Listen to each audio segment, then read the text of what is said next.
my business runs all the time, sometimes when I'm not even there. And I think that's another thing that I've worked hard to establish is having good people.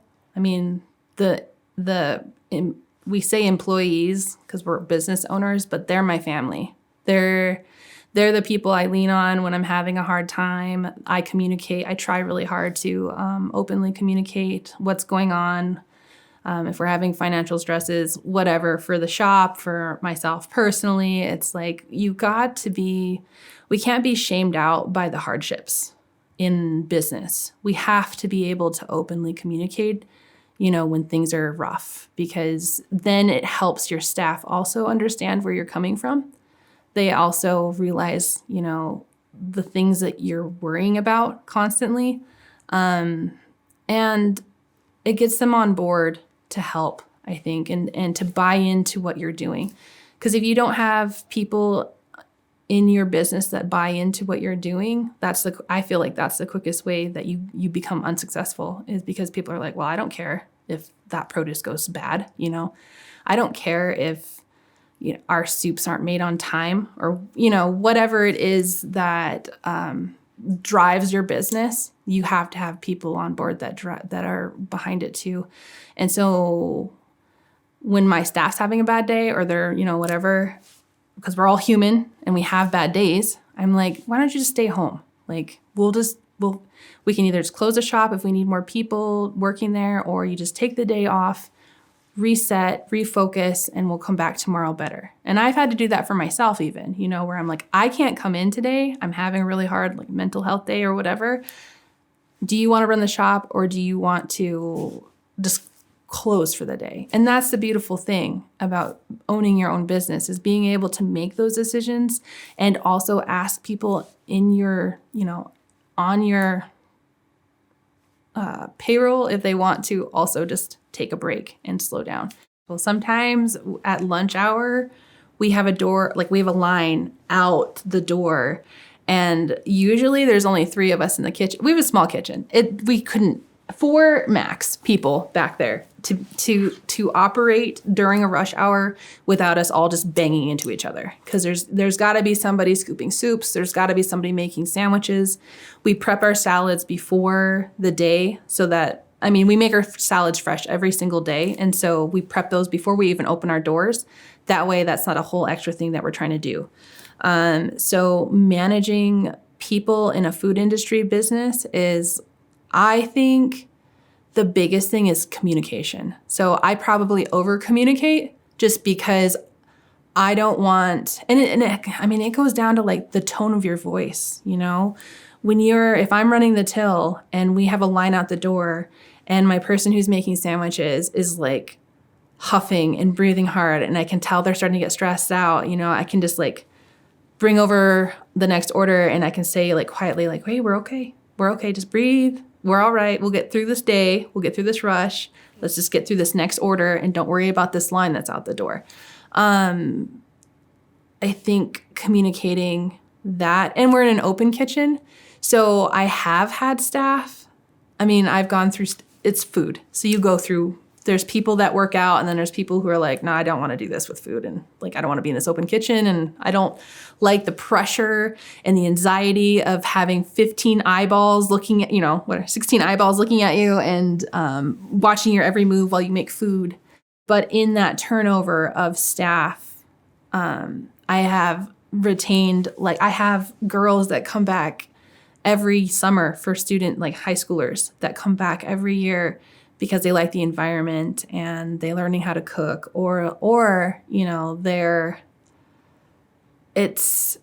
they are inspired by it and maybe are starting to think about culinary routes themselves. That would make me cry half the time as people talk about. I've had high school and college girls come back and be like, I think I'm gonna go with culinary or go to cooking school or something like that, because when we're in there and we're cooking, it's I'm teaching all the time. I'm teaching them knife skills. We're cutting raw vegetables, and my knives are super sharp, as they're supposed to be in a kitchen. And so, it's basics, just how do you wash a vegetable? How do you cut onions? How do you, keep your hands and your hair up and clean? And we're Indigenous women. We have lots of hair. So you have to it's all about communicating and not having these expectations that you don't lay out there for people. Because if you, as a business owner, have these expectations in your mind that you don't communicate with your staff, that's the quickest way to failure in my mind. Because now you're setting up all of these invisible barriers that they're not going to meet. They're going to fail because you're not communicating what needs to be done. And we've had stressful days where somebody screamed at each other in the kitchen or whatever. And then as soon as everyone's gone, like the rush is gone and people are gone, it's like we close the doors and I'm like, hey, look, I know it gets stressful, but we can't talk to each other like that. My mom and her sisters, they all say you have to be in a good mood to cook food and be around food. Because if you're in a bad mood and then you touch food, then something's not going to turn out the way it's supposed to, That roux is not going to set up the way it's supposed to in your soup. You're going to burn your onions. You're going to, it's like it is in everything. So come into work with a good attitude and be ready to work. Let's bust out this couple hours of a rush, clean up, and call that a success for the day. The small wins, I think, is really the focus of our team, is being able to say, hey, let's just get through this day. We might have a catering on top of a large tribal order on top of we used to have we haven't this summer, but last summer we had buses of immigrant tourists that would just stop. And so then we'd have a huge line on a day that we weren't expecting it, and that's really stressful because then you're like, oh my gosh, I have to get through all of this. And hopefully I've prepped enough because we're a small kitchen. So just growing together, I think, and being able to communicate effectively, watching the way you talk to each other, thanking people for their hard work after a really crazy day. There's times where we all want to just cry. We all just want to turn off the lights in the shop and lock the doors and hide behind the counter. People, at the shop, I've had staff leave and go to the bathroom and cry, and they take it out and they work it out and then they come back and I had to take a minute. I'm like, that's fine. Take your minute, because I'd rather you take your minute and regather yourself than have a meltdown in the shop with everyone in here and, kind of set the mood for an uncomfortable atmosphere in our shop, because I think that's something we really pride ourselves on, is it's a happy, hospitable place. So when people come in, they're always, one of the big things I always tell everyone is we're going to be greet friendly.